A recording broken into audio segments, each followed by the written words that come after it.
হিজির আলাইহিস সালাতু সালামের একটা কথা আল্লাহর হাবিবের নূরানী জবান দিয়ে বলছে। হিজির আলাইহিস সালাতু সালাম, হিজির আলাইহিস সালাতু সালাম উনি একদিন যাচ্ছেন, একজন ফকির দেখে বলছেন, হুজুর আমাকে আল্লাহর ওয়াস্তে কিছু দান করেন, আল্লাহর ওয়াস্তে কিছু দান করেন।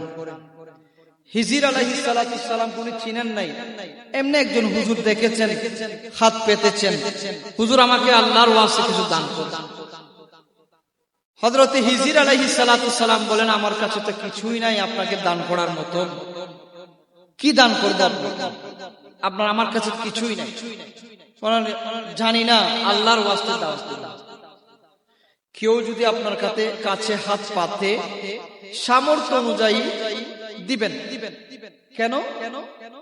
আপনি যদি তাকে ধিক্কার দিয়ে ধাক্কা দিয়ে কথা বলেন, কাল কিয়ামতের ময়দানে আপনার চেহারা পরিবর্তন হয়ে যাবে। কারণ সে সায়ের, ওয়া আম্মা সায়ের ফালা তানহার, সে সায়ের ভিক্ষুক, সে হাত পেতেছেন, সামর্থ্য অনুযায়ী দান করবেন। তাকে ধমক দিয়ে যখন আপনি কথাবার্তা বলতেছেন, আল্লাহ কাল কিয়ামতের ময়দানে এটার বদলা পেয়ে যাবেন। হযরত হিজির আলাইহিস সালাতু সালাম লাস্টে বলছেন, আপনি যখন আল্লাহর ওয়াস্তে দান করার কথা বলেছেন, আমার কাছে কিছুই নাই, একটা জিনিস আছে। বলেন কি? বলেন আমাকে বিক্রি করে দেন। জোরে বলুন সুবহানাল্লাহ। আমাকে বিক্রি করে দেন, আমার কাছে আর কিছুই নাই। বল হ্যাঁ ঠিক আছে। ভিক্ষুক খুব দরদ দিয়ে নত পায়, জিয়ান পাই, আমাকে বিক্রি করে দেন। গিয়ে বিক্রি করে দিলেন, 400 দিরহাম পেয়েছেন, অনেক টাকা। টাকাগুলো নিয়ে এসে চলে গেলেন। হযরত হিজির আলাইহিস সালাতু সালামকে একজনের কাছে বিক্রি করে দিয়েছেন। এখন হিজির আলাইহিস সালাতু সালাম একজনের কাছে বিক্রিত, দাসের মতো, আর ইনি একজন হিজির আলাইহিস সালাতু সালাম, যিনি যেখানে বসেন সেখানে সবুজ হয়ে যায়।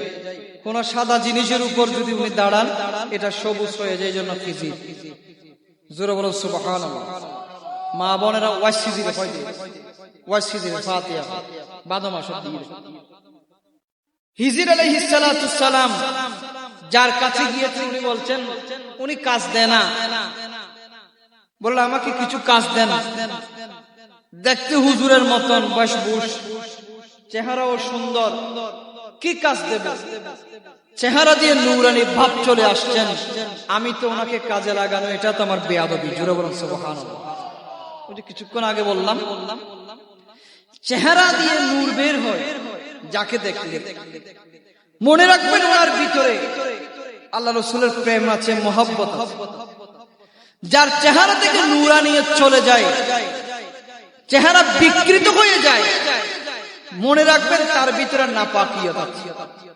নাপাকিয়ত এটা অনেক রকমের হতে পারে, সুদের ভিতরেও, মদের ভিতরেও, দুশমনের রাসূলের ভিতরেও, শরীয়ত বিরোধী কার্যক্রম তার ভিতরে আছে বিধায় তার চেহারা থেকে নূরানিয়ত দূরীভূত হয়ে